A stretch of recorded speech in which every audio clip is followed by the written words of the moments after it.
Hello everyone, this is Kestrel Raptorial, and I'm somewhere different temporarily because my dad, who I was living with before, or he living with me, we just had to suddenly sell the house and part, and I'm in the process of finding somewhere permanent for myself. So, a little while ago, I took my younger brother, who's in his first year of high school now, to a Magic the Gathering standard format tournament. Me using my flying deck, and he used a Goblin Horde deck. And we both sucked.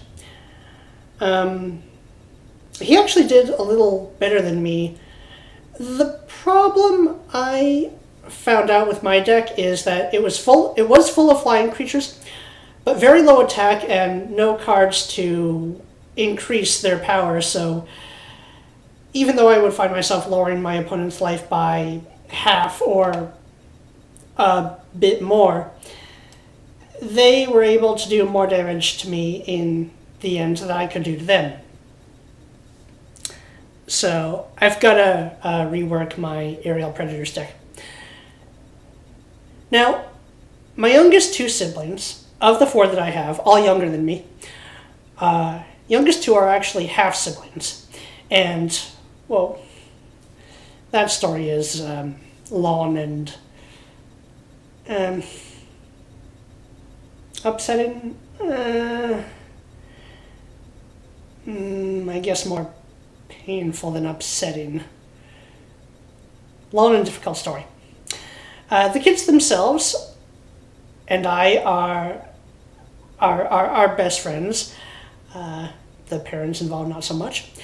And my brother will often come to me talking about his high school, which is the same high school I went to, but that has become much more micromanaging than when I was there in the early 2000s. What they have done is, and I've heard this is going on in other schools from family, friends, and acquaintances, is they have security guards wandering the halls now, cracking down on kids, high school students, 14 to 18-year-olds. I was in high school between ages 15 and 20 because a lot of medical horrors happened to me as a consequence of a childhood illness being handled very poorly, and that completely interrupted the middle 2 years for me of high school. Actually destroyed many more years. Completely interrupted those. I had to repeat a couple of years. Yeah, wreaked havoc over much of my 20s as well. But I'll get to that either later or another time. Anyway, these security personnel are harassing teenagers for being 30 seconds late to class in a school that only gives about 4 minutes in between classes. And it's a large building, despite still resembling a prison. And, you know, kids that age are really too old to be micromanaged at that level. It makes for an oppressive environment that in reality should be a lot more lenient, particularly with kids these ages, who should be being allowed to be responsible for their own attendance and schedules, as well as be given time to hang out with their friends, including boyfriends and girlfriends, without having to worry about being yelled at every turn. Yet it seems that increasing restrictions is the only strategy that schools can think of. It's like the parents who think that the only way to teach children responsibility is to withhold it, until they somehow, which is usually presented in an ill-defined, unexplained threshold show or prove they have earned it. This isn't how learning works. You learn a skill by practice, and young people can only learn responsibility through practice. Let's take money, for example.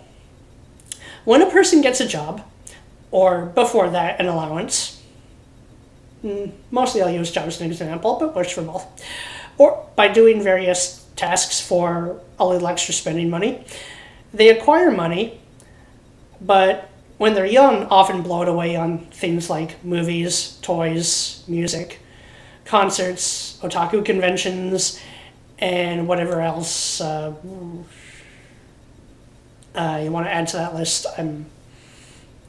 Can go on. But in some ways, that's okay. There is some value in enjoyment in life be gained by occasional controlled indulgence, especially in youth. And I will emphasize controlled indulgence.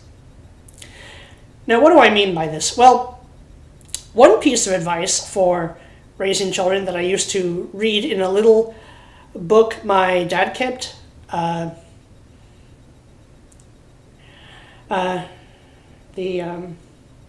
was How to Raise a Son or How to Raise a Daughter. I think we had both. Little booklet. And there are many others. Teach him, her, to keep a budget. Yet it would say no more. And I've recently been thinking about what my approach to teaching might be, because my sister, who is closest to me in age, is about to have a baby.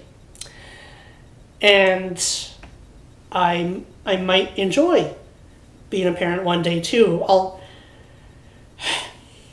Although I would have to adopt, as it's too high a chance that I would pass on my genetic illness to a biological child for me to even think about risking it. And I have no problem with adoption. I just have to keep reminding myself. Even if the chance was only 1%, I wouldn't take it.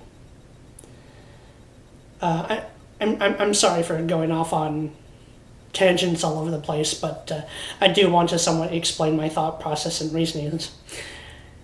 So consider this. When you take a child to buy things, and I'm not talking about toddlers or talking about the purchase of a house or car when they're real young, but occasionally, for example, the math of how many hours it takes to earn the money to buy groceries or a phone plan or internet or a game, everyday things, that would be much more real-life, world-applicable math than long division or algebraic proofs. And explain it to them that when you're a teenager, you should be finding a low salary, minimum wage, entry-level job to earn a little money of your own, contribute a small percentage of it to the family, the household. I wouldn't go with a very big percentage because their starting income is going to be pretty low as it is, and gradually work your way up to better and better positions. That would be an extremely useful lesson. And we think parents teach that, but most don't these days.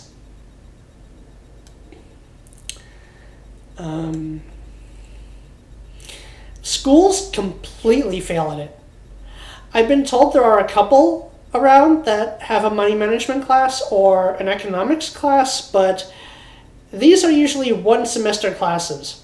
They almost never continue on, and we certainly don't get these in government schools, which result in so many college kids now supporting the $15 minimum wage, which would be entirely unsustainable and would actually destroy the entry-level job market.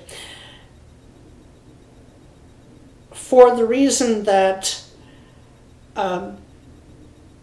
just to quickly explain, if you have to increase wages, particularly increase wages by a lot, well, products and services are going to cost more. And people are going to buy less. And people won't have access to any inexpensive goods or services because you've destroyed the inexpensive market. And that will actually eliminate jobs, not give everyone a higher standard of living. I'll go into more detail on this another time.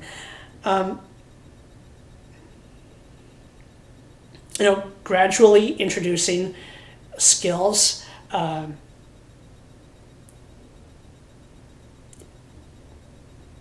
easy lead-ins to explanations and experiences. This is how you teach life skills and responsibilities, by giving the basic logic and explanations, and then letting people practice, fail sometimes, and then learn to do better. Instead, we have a culture now that withholds learning, withholds trust, believes in some magical age threshold where people will just pick up these abilities without practice and only a culture that only piles on the restrictions. It frustrates me because it doesn't work. It can't work. And it's only getting worse. We need to turn this around. Teach in smarter ways, not stricter.